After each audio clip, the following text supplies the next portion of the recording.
नमस्कार विद्यार्थी मित्रांनो. आज आपण मराठी या विषयाचा तास घेत आहोत. तर पाठीमागील तासाला आपण मुलाखत हे प्रकरण सुरू केलेलं आहे. त्याच्यामध्ये मुलाखतीचं स्वरूप, मुलाखतीचा हेतू आणि मुलाखत कशी घ्यावी याच्यातील हा भाग आपण पाहिलेला आहे. तर आजच्या तासाला आपण मुलाखत कशी घ्यावी याच्यातील मुलाखतीचा जो मध्य आहे तिथून पुढचा भाग घेणार आहोत. तर पाठीमागील तासाला आपण मुलाखतीची सुरुवात कशी असावी व त्याची तयारी कशी करावी हा भाग पाहिलेला आहे. त्यानंतर मुलाखतीचा मध्य जो आहे तो कसा असला पाहिजे याच्यातील काही भाग बघितलेला आहे. तर बघूया आज पुढचा भाग म्हणजे मुलाखतीचा मध्य. म्हणजे ज्याप्रमाणे सूर्यकिरणं एखाद्या फुलावरती पडतात आणि त्या फुलाची एक एक पाकळी उजळून निघते, त्या पद्धतीनं या मुलाखतीचा मध्य आपला असणं गरजेचं आहे. या मुलाखतीच्या मध्यामध्ये त्या व्यक्तीच्या जीवनाविषयीच्या सर्व पाकळ्या, सर्व अनुभव, सर्व गतका हा एका एका कडीतून आपण उकलणं आवश्यक आहे. म्हणजे त्याच्या जीवनरूपी फुलाची एक एक पाकळी आपण या मुलाखतीच्या मध्यामध्ये उलगडणं गरजेचं आहे. त्याच्यावरती प्रकाशझोत टाकणं आवश्यक आहे. ज्याचा हा मुलाखतीचा मध्य निश्चितच कौतुकास्पद आणि मुलाखतीला यश मिळवून देण्यासाठी महत्त्वपूर्ण ठरतो. म्हणजे या मुलाखतीतील एक एक जो धागा आहे तो आपण गुंफणं गरजेचं आहे. त्या एक एक धाग्याची जी लय आहे, त्या एक एक धाग्याची जी अदाकारी आहे, त्या एक एक धाग्याचा जो स्नेहबंध आहे तो आपण या मुलाखतीच्या मध्यामध्ये उलगडणं आवश्यक आहे. म्हणजे दिमाखदार ही संवादमाला या मध्यातून उलगडणं गरजेचं आहे. जे मुलाखत म्हणजे एक प्रकारचा संवाद आहे, तो त्या विषयाला अनुसरून विचारांची देवघेव आहे. म्हणून हा एक एक धागा आपण अत्यंत सावकाश, संथ गतीनं आणि त्या एक एक अनुभवांना त्या ठिकाणी शेअर करणं किंवा त्या ठिकाणी मांडणं आवश्यक असतं. जे मुलाखतदात्याच्या व्यक्तिमत्वाचे जे विविध पैलू आहेत ते आपण या मध्यामध्ये उलगडणं आवश्यक आहे.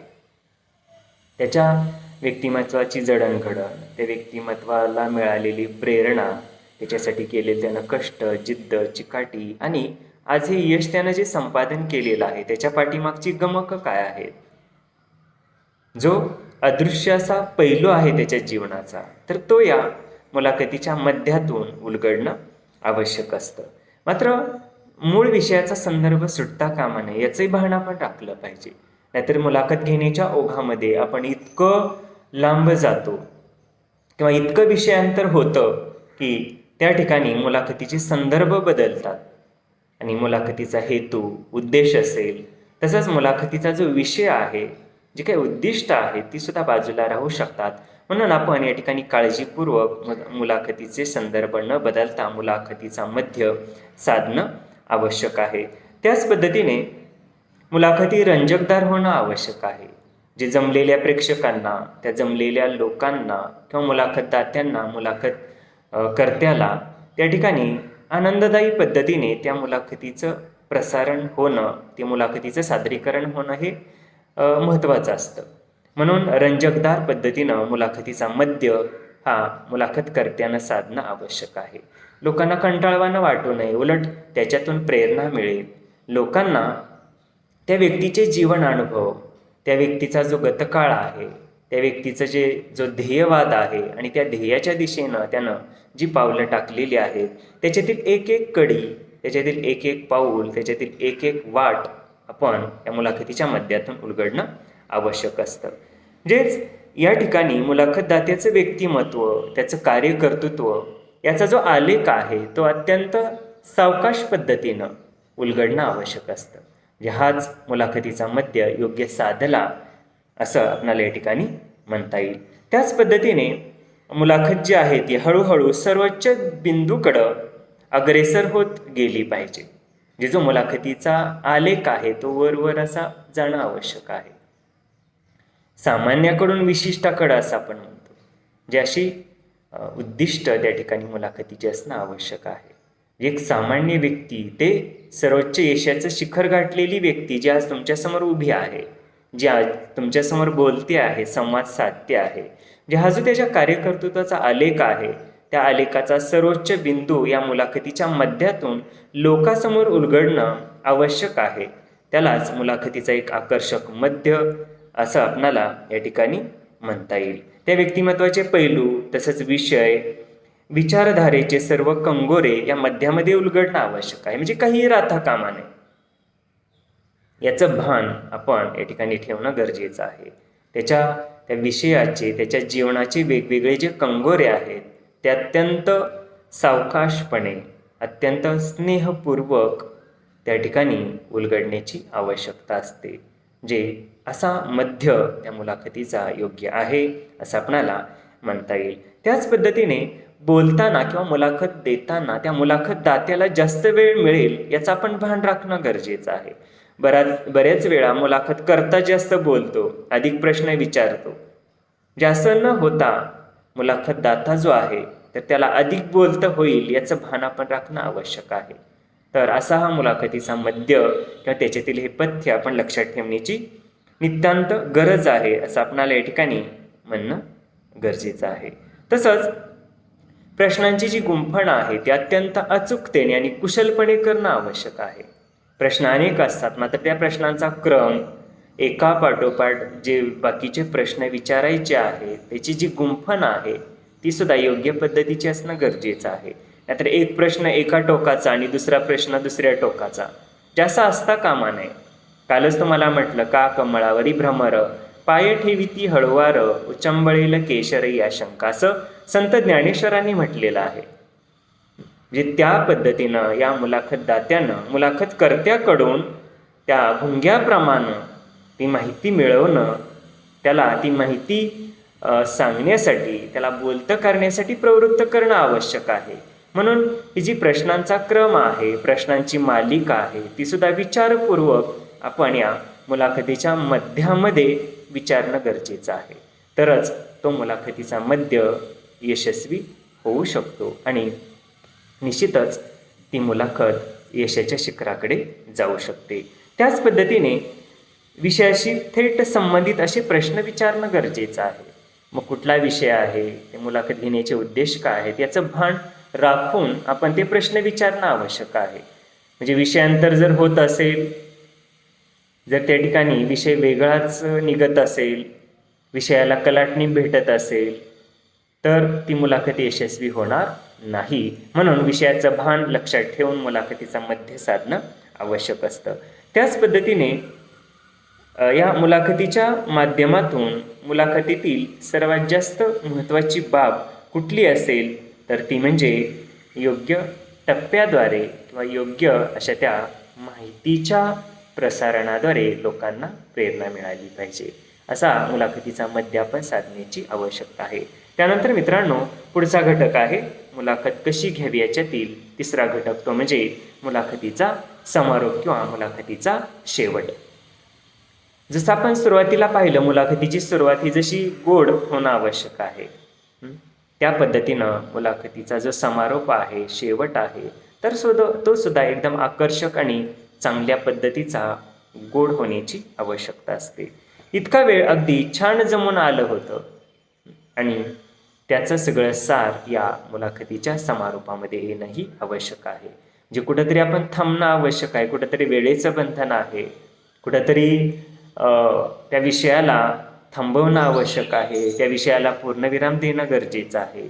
त्याच्यासाठी या मुलाखतीच्या मधील समारोप हा अत्यंत महत्त्वाचा असतो. हा समारोप आकर्षक, योग्य शब्दात आणि संपूर्ण मुलाखतीचा सार त्याच्यामध्ये अंतर्भूत होईल असा समारोप करणं किंवा असा त्या मुलाखतीचा शेवट करणं हे अत्यंत महत्त्वाचं ठरतं. म्हणजेच एकूण मुलाखतकाराने आपले संपूर्ण भाषिक कौशल्य पणाला लावायचे असते. श्रोतांना अरे रे फारच लवकर संपली मुलाखत असं वाटायला लावणारा समारोप करायचा असतो. जे लोकांनाही त्या ठिकाणी वेळ कसा गेला, मुलाखत कशी संपली हे सुद्धा या ठिकाणी लक्षात आलं नाही पाहिजे की ती मुलाखत चांगल्या पद्धतीनं झाली पाहिजे. आणि केव्हा या मुलाखतीचा समारोपाकडे आपण आलो, आता मुलाखतीचा शेवट होणार आहे याचं भान सुद्धा लोकांना राहता कामा नये. अशी ही संबंध मुलाखत असली पाहिजे आणि त्याचा समारोप सुद्धा त्याच पद्धतीनं आकर्षक होण्याची आवश्यकता आहे. समारोप करताना मुलाखतकाराने या टप्प्यावर स्वतःसाठी थोडासा वेळ घेतला तरी चालेल. प्रश्नाऐवजी परिणामकारक असं ते प्रभावी निवेदनही त्याच्याकडून करणं अधिक महत्त्वाचं असतं. जे समारोपामध्ये निश्चितच प्रश्न या ठिकाणी विचारणं टाळावं किंवा एखाद दुसरा प्रश्न असू शकतो त्या ठिकाणी, परंतु त्या ठिकाणी मुलाखत घेणाऱ्यानं त्या ठिकाणी आपलं निवेदन अत्यंत आकर्षक करणं गरजेचं असतं. थोडासा त्यानं या मुलाखतीच्या समारोपामध्ये स्वतःसाठी किंवा बोलण्यासाठी आणि एकंदरीत मुलाखतीवर संबंध किंवा समग्र समारोपात्मक चर्चा करण्याची त्या ठिकाणी गरज असते. म्हणून मुलाखतीचा समारोप हा अत्यंत चांगल्या पद्धतीनं होणं हे मुलाखतदात्याच्या त्या निवेदनावरती अवलंबून असतं असं आपल्याला म्हणता येईल. मुलाखत योग्य वेळी योग्य ठिकाणी संपवणंही आवश्यक असतं. त्याच्यासाठी वेळेचं भान तसंच श्रोत्यांचाही विचार करणं आवश्यक आहे. नाहीतर वेळ मिळालाय, लोक आहेत पाहायला, बोलायला, ऐकायला, मग किती वेळ मुलाखत चालली असं चालणार नाही. कारण वेळात वेळ काढून लोक आलेली असतात. त्यांना या ठिकाणी निश्चितच आपण प्रेरणा देणं आवश्यक असतं, ना की त्यांना उदास करायचं नाही. म्हणून या ठिकाणी प्रेक्षकांचाही विचार करून आपण समारोप योग्य पद्धतीचा योग्य वेळेमध्ये करणं आवश्यक असतं. त्याच पद्धतीने अनपेक्षितपणे मुलाखत ही संपवणं गरजेचं असतं. कारण वेळ झालेला असतो, लोकांना जायचं असतं आणि विषयावरती सुद्धा त्या ठिकाणी समग्र चर्चा झालेली असते. म्हणून कुठंतरी थांबावं लागतं, थांबण्याची आवश्यकता असते. म्हणून या ठिकाणी मुलाखतीचा समारोप सुद्धा आपण करणं आणि तो अत्यंत प्रभावीपणे परिणामकारक आणि श्रोत्यांना प्रेरणादायी ठरेल असा तो समारोप आपण करणं आवश्यक असतं. निश्चितच अजून मुलाखत त्या ठिकाणी लोकांना हवीशी वाटत असते. आणखीन ते प्रश्न, ती चर्चा लोकांना ऐकावीशी वाटत असते. परंतु कुठेतरी थांबण्याची आवश्यकता असते. ही बाब आपण लक्षात घेणं आवश्यक आहे. ती अपूर्वच आणि अर्धवट राहिली असंही होता कामा नये. जे प्रेक्षकांना त्या मुलाखतीच्या माध्यमातून त्या विषयाचं, त्या व्यक्तीच्या व्यक्तिमत्वाचं समग्र ज्ञान मिळालं याचं समाधान वाटेल अशा पद्धतीनं त्या ठिकाणी मुलाखतीचा समारोप किंवा त्याची ओझरता दृष्टिक्षेप, त्याच्यावरती ओझरती समीक्षा आपण या समारोपामध्ये करणं आवश्यक असतं. पुन्हा कधी हा विषय वैखरीचा यज्ञ होणार असेल तर यायचेच, म्हणजे असंही प्रेक्षकांना वाटेल असा तो समारोप केला पाहिजे. बाबा खरंच आणखीन या विषयावरती आपल्याला ऐकायचं आहे, आणखीन मार्गदर्शन मिळवायचं आहे, आणखीन या व्यक्तीला आपल्याला भेटायचं आहे, त्याच्याकडून माहिती जाणून घ्यायची आहे, ज्या बाबी आहेत किंवा याची जी हुरहुर आहे किंवा असा संकेत त्या प्रेक्षकांच्या मनामध्ये निर्माण होईल असा तो मुलाखतीचा समारोप आपण करण्याची आवश्यकता आहे. त्यालाच मुलाखतीचा खरा समारोप असं म्हणता येईल किंवा त्या ठिकाणी मुलाखत यशस्वी झाली असंही म्हणता येईल. त्याच पद्धतीने त्या विचारातून श्रोते बाहेर पडले पाहिजेत असा तो मुलाखतीचा समारोप साधणं गरजेचं आहे. जे श्रोत्यांना त्या विषयाकडून थोडंसं बाजूला करणं आपल्याला गरजेचं आहे. तसा तो आकर्षक समारोप आपल्याला साधता येणं गरजेचं आहे. त्या श्रोत्यांच्या मनाला हुरहुर लागली पाहिजे. खरंच आपल्याला खूप चांगली माहिती मिळाली, खरंच आजच्या संवादातून, आपल्या मुलाखतीतून आपल्याला समाधान मिळालं, हा विचार त्यांच्या मनामध्ये बिंबणं आणि तो कायमस्वरूपी राहणं आवश्यक आहे. आणि पुढच्या मुलाखतीची त्यांनी वाट पाहिली पाहिजे. पुढं त्या विषयावरती आणखीन त्यांना ऐकण्यासाठी प्रेरणा मिळाली पाहिजे असा तो मुलाखतीचा समारोप आपण चांगल्या पद्धतीनं करण्याची आवश्यकता आहे. त्याच पद्धतीने मुलाखत यशस्वी झाली, श्रोत्यापर्यंत पोचली याचं समाधान हे मुलाखतदात्याला आणि मुलाखतकर्त्यालाही होणं गरजेचं आहे. तेव्हा म्हणूया आपण त्या मुलाखतीचा समारोप अत्यंत उत्कृष्ट पद्धतीनं झालेला आहे आणि ती मुलाखत यशस्वी झालेली आहे असं आपल्याला ठामपणे सांगता येईल. म्हणजे या पद्धतीने मुलाखतीचा समारोप आपण करण्याची आवश्यकता आहे.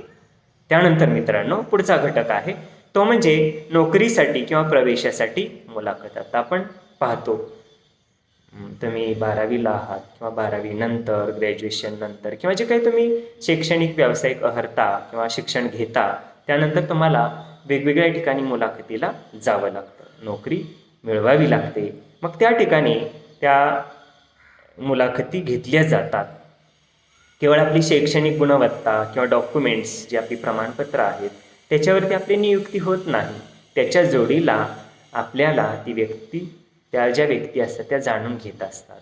आपला स्वभाव कसा आहे, आपलं विषय ज्ञान कसं आहे, आपण बोलतोत कसं, आपली देहबोली, आपली भाषाशैली, आपलं जे राहणीमान आहे किंवा आपल्या मनातील जे काही विचार आहेत, या सर्व गोष्टी या मुलाखतीच्या माध्यमातून त्याची चाचपणी ते करत असतात. म्हणून नोकरीसाठी किंवा प्रवेशासाठी मुलाखती या घेतल्या जातात आणि ते अत्यंत महत्त्वाचं आहे किंवा ती काळाची गरज आहे असं आपल्याला या ठिकाणी म्हणता येईल. तर नोकरीसाठी एखाद्या अभ्यासक्रमाच्या प्रवेशासाठी सुद्धा अलीकडे ह्या मुलाखती चालू झालेल्या आहेत. पाहतो आपण कुठलीही पोस्ट असू द्या किंवा कुठल्याही फॅकंट जागा असू द्या, जाहिरात निघते त्यावेळेस आपण अर्ज करतो आणि आपल्याला त्या अर्जाची छाननी केल्यानंतर मुलाखतीला बोलवलं जातं. त्यावेळेस आपण व्यवस्थित मुलाखतीची तयारी करून मुलाखतीला जात असतो आणि त्या ठिकाणी आपली ते विषय ज्ञान, आपलं व्यक्तिमत्व पाहिलं जातं आणि नंतर आपलं सिलेक्शन केलं जातं. जे या नोकरीसाठी मुलाखती घेतल्या जातात त्याच पद्धतीने विविध अभ्यासक्रमाच्या प्रवेशासाठी सुद्धा मुलाखती घेतल्या जातात. कारण तो अभ्यासक्रम महत्त्वपूर्ण असतो. तो अभ्यासक्रम त्या व्यक्तीला पेलेल का, तो अभ्यासक्रम यशस्वीरित्या पूर्ण करण्यासाठी ती व्यक्ती, तो कॅन्डिडेट इलिजिबल आहे का, पात्र आहे का, त्याची आवड त्या विषयाशी निगडीत आहे का, तसं त्याला तो अभ्यासक्रम झेपेल का, त्याला त्याच्यातील जे पूर्वज्ञान काय आहे याची प्राथमिक माहिती अशा मुलाखतीतून घेतली जाते. त्याची आवड निवड, त्याला तो वेळ देऊ शकेल का, त्याची आर्थिक कुवत त्या शिक्षणक्रमाला पेलण्याची किंवा त्याची संशोधन वृत्ती असेल किंवा त्याचं पूर्वज्ञान असेल किंवा त्या विषयाविषयी असणारी त्याची जागृती म्हणूया, त्या विषयातील प्रत्येक बारीक सारीक जे पैलू आहे त्याच्याविषयी त्याला किती माहिती आहे, अशा वेगवेगळ्या बाबींची चाचपणी या प्रवेशासाठीच्या मुलाखतीमध्ये घेतली जाते. तर उदाहरणच सांगायचं झालं तर MPhil असू द्यात किंवा PhD असू द्यात, असे जे काही संशोधनाचे शिक्षणक्रम आहेत तर त्याच्यामध्ये विद्यापीठाच्या माध्यमातून मुलाखती घेतल्या जातात आणि त्या मुलाखतीच्या माध्यमातून त्या व्यक्तीची पात्रता पाहिली जाते आणि मगच त्या ठिकाणी त्यांचं सिलेक्शन केलं जातं. म्हणून आपल्याला म्हणता येईल नोकरीसाठी असू द्या किंवा शिक्षणक्रमाच्या प्रवेशासाठी किंवा ॲडमिशनसाठी म्हणतो आपण त्याला, तर या मुलाखती घेतल्या जातातच. जे या ठिकाणी त्या व्यक्तीची बौद्धिक क्षमता, ज्ञानाची पातळी चाचपून पाहिली जाते. मुलाखतीच्या द्वारे त्याची सर्व लेखाजोखा या ठिकाणी नोंद केला जातो आणि त्यावरून त्याला प्रवेश मिळतो किंवा त्यावरून त्याला नोकरीच्या संधी दिल्या जातात.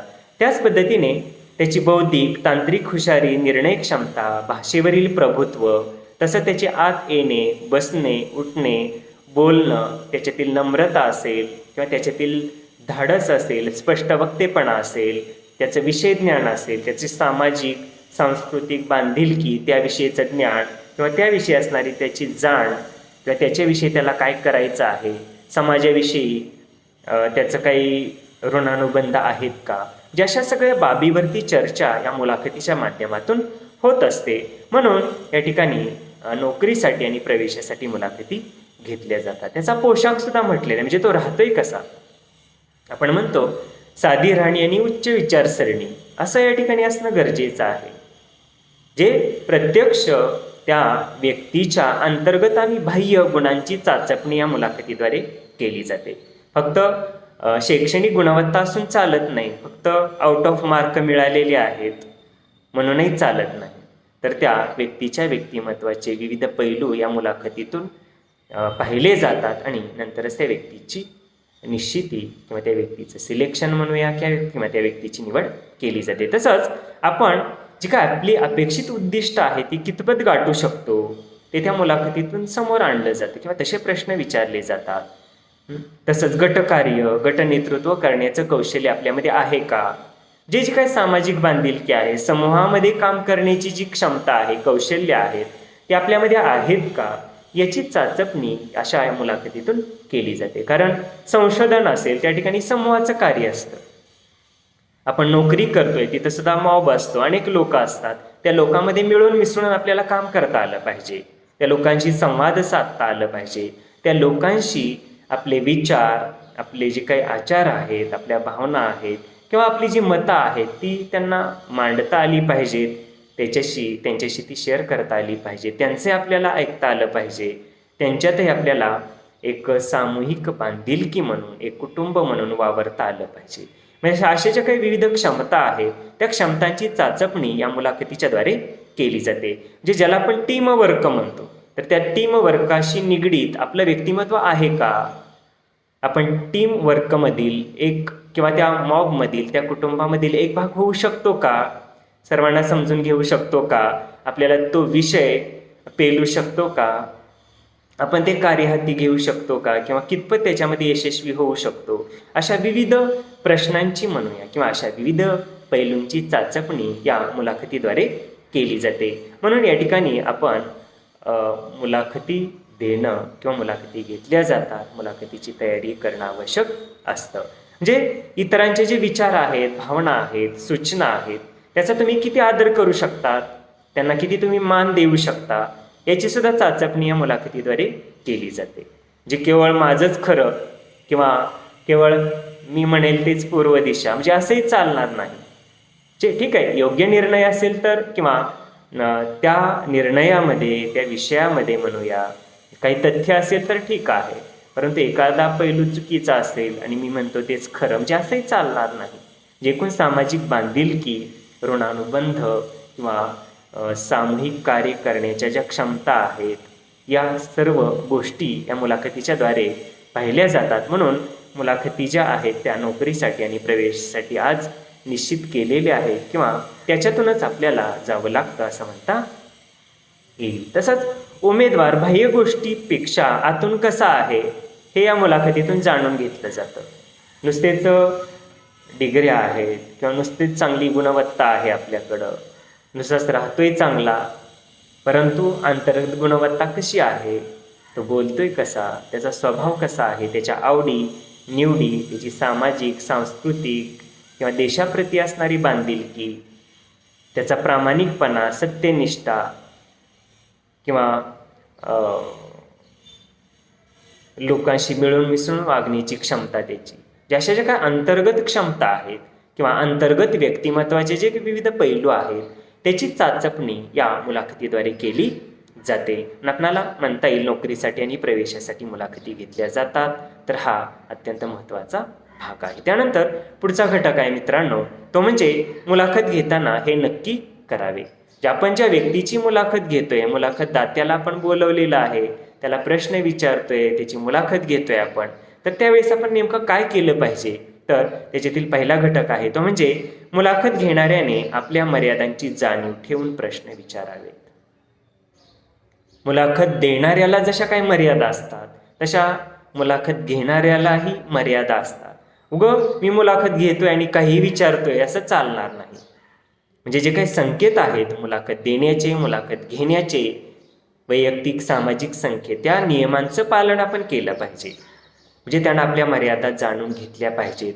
आपण काय प्रश्न विचारायचे, त्या प्रश्नांचा क्रम कसा असला पाहिजे, काही विचारता कामा नये. मोजके प्रश्न किंवा त्या व्यक्तीला फार प्रश्न विचारून भांडावूनही सोडायचं नाही, उगाच त्याला अवघडल्यासारखं वाटू नये, असे ते प्रश्न किंवा अशी ती मुलाखत असली पाहिजे. म्हणून मुलाखत घेताना आपण स्वतःच्या मर्यादाची जाणीव सुद्धा ठेवणं आवश्यक आहे.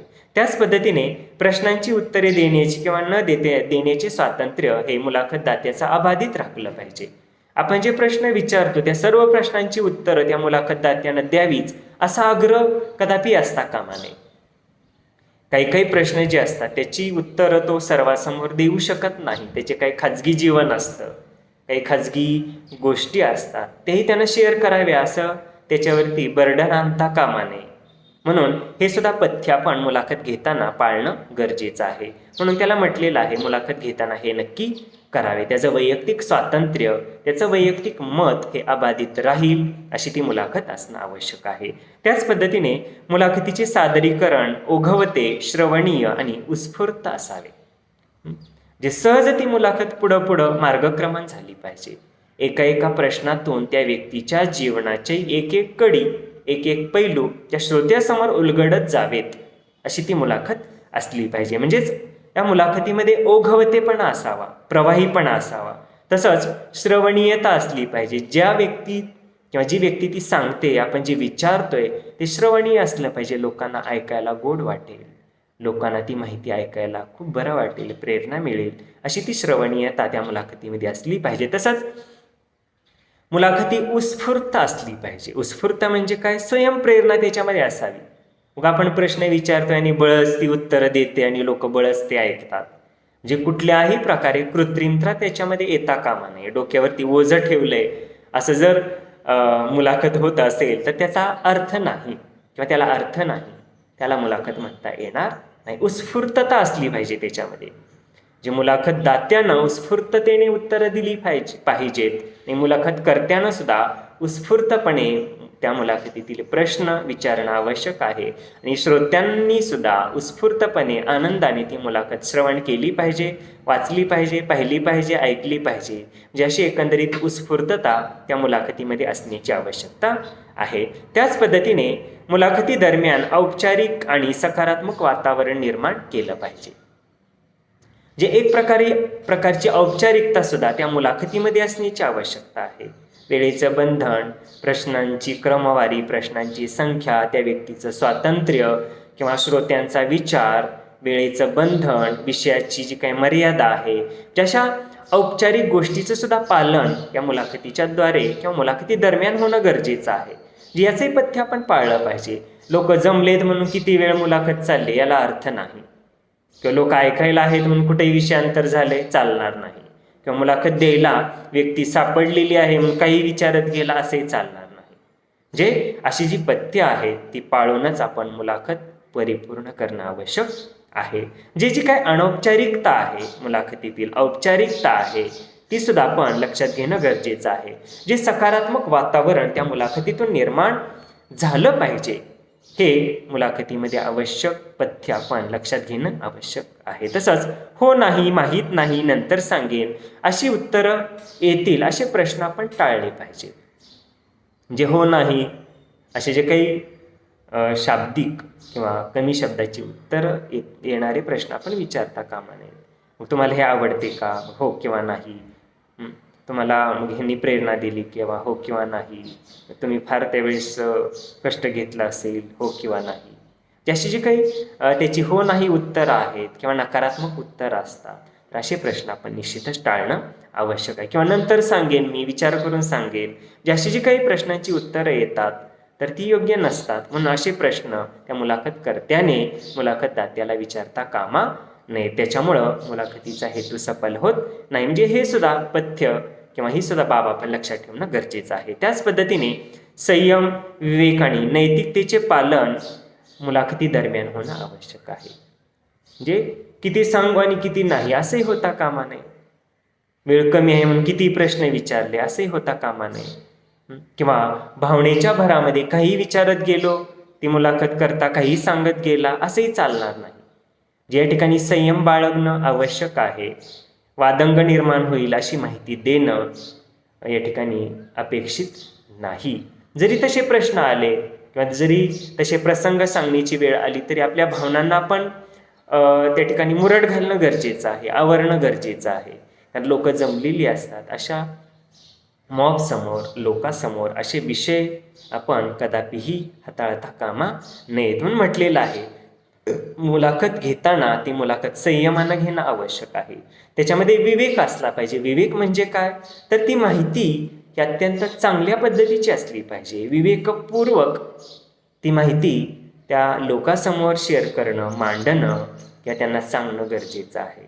जे कुठल्याही प्रकारे घाणेरडी माहिती म्हणूया आपण, वादंग निर्माण होईल, दंगल उसळेल, लोकांच्या भावना दुखावल्या जातील, समाजामध्ये दुफळी निर्माण होईल, अशा प्रकारची माहिती मुलाखती दरम्यान सादर करू नये. त्यालाच म्हटलेलं आहे विवेकशील मुलाखत असली पाहिजे. तसंच नैतिकतेचं पालन केलं पाहिजे त्या ठिकाणी. म्हणजे विनाकारण घाणेरडे शब्द वापरणं, कोणाला तरी टार्गेट करणं, विनाकारण राजकारणाचा बाऊ करणं त्या ठिकाणी, किंवा लोकांची मनं दुखवणं, कुठंतरी पार्सलिटी करणं, कुठंतरी समाजातील जी काही